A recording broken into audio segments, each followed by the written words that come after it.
আজকের রান্না হলো ফুলকপি আলু দিয়ে কাতলা মাছের রসা। একদম হালকা করে করেছি। প্রথমেই নিয়েছি ফুলকপি, আলু, 5 পিস কাতলা মাছ, একটা মাঝারি সাইজের পেঁয়াজ কুচি, টমেটো কুচি, আদা, পেঁয়াজ, রসুন, কাঁচা লঙ্কা বাটা, টক দই 2 চামচ, আর এখানে হলুদ, ধনে গুঁড়ো, জিরে গুঁড়ো, লঙ্কা গুঁড়ো আর পরিমাণ মতো লবণ আমি জলে আগে থেকে ভিজিয়ে রেখেছি। কড়াইতে তেল গরম করে একে একে আমি মাছগুলো দিয়ে ভালো করে লাল লাল করে ভেজে তুলে নিয়েছি। এবার ওই একই তেলে আমি সামান্য আরেকটু তেল দিয়ে তাতে হলুদ গুঁড়ো আর লবণ দিয়ে আলুগুলোকে লাল লাল করে ভেজে নেব। আমি তেলে হলুদ আর লবণটা দিয়েছি তার কারণ আলুটার রঙটা খুব সুন্দর আসবে, তাই। আমার ভাজা হয়ে গেছে আলুগুলো। এবার ওই একই তেলে আমি আগে থেকে ভাপিয়ে রাখা ফুলকপিগুলো দিয়ে একদম লো আঁচে রেখে বেশ কিছুটা লাল লাল করে ভেজে নেব। ততক্ষণ অবধি কপিগুলো ভাজবো যতক্ষণ না কপিটার কাঁচা গন্ধটা চলে যাচ্ছে। একটু ভালো করে নেড়ে চেড়ে ভেজে নিলেই লাল লাল করে ভাজা হয়ে যাবে। আমি কপিগুলো এবার তুলে রেখে ওই একই তেলে আরও কিছুটা পরিমাণ সাদা তেল দিয়ে তাতে আমি গোটা জিরে, পেঁয়াজ কুচি দিয়ে ভালো করে পেঁয়াজ কুচিটা ব্রাউন কালার হওয়া অবধি ভাজতে থাকবো, একদম মিডিয়াম আঁচে রেখে।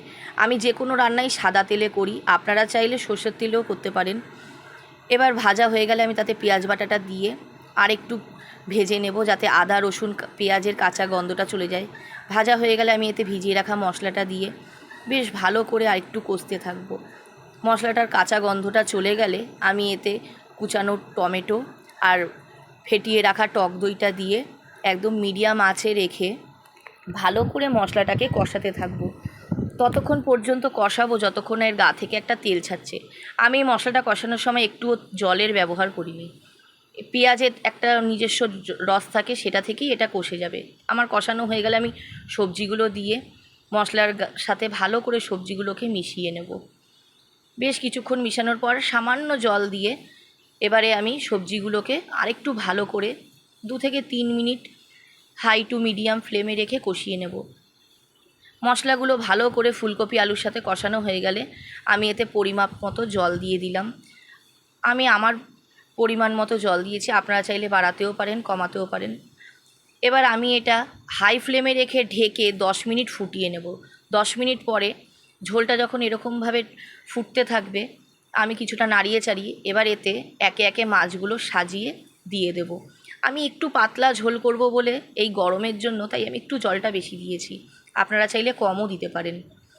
এবার মাছগুলো সাজিয়ে দিয়ে আমি একটু নাড়াচাড়া করে মাছগুলোকে ঝোলের মধ্যে ডুবিয়ে দিয়ে এবার ঢাকনাটা দিয়ে আমি আরও 5-7 মিনিটের জন্য একদম মিডিয়াম আঁচে রেখে ঢেকে দিয়েছিলাম।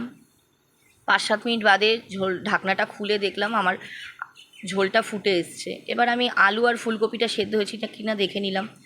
আমার এখানে হয়ে গেছে, আমার তৈরি হয়ে গেছে এখানে ফুলকপি আলু দিয়ে কাতলা মাছের রসা।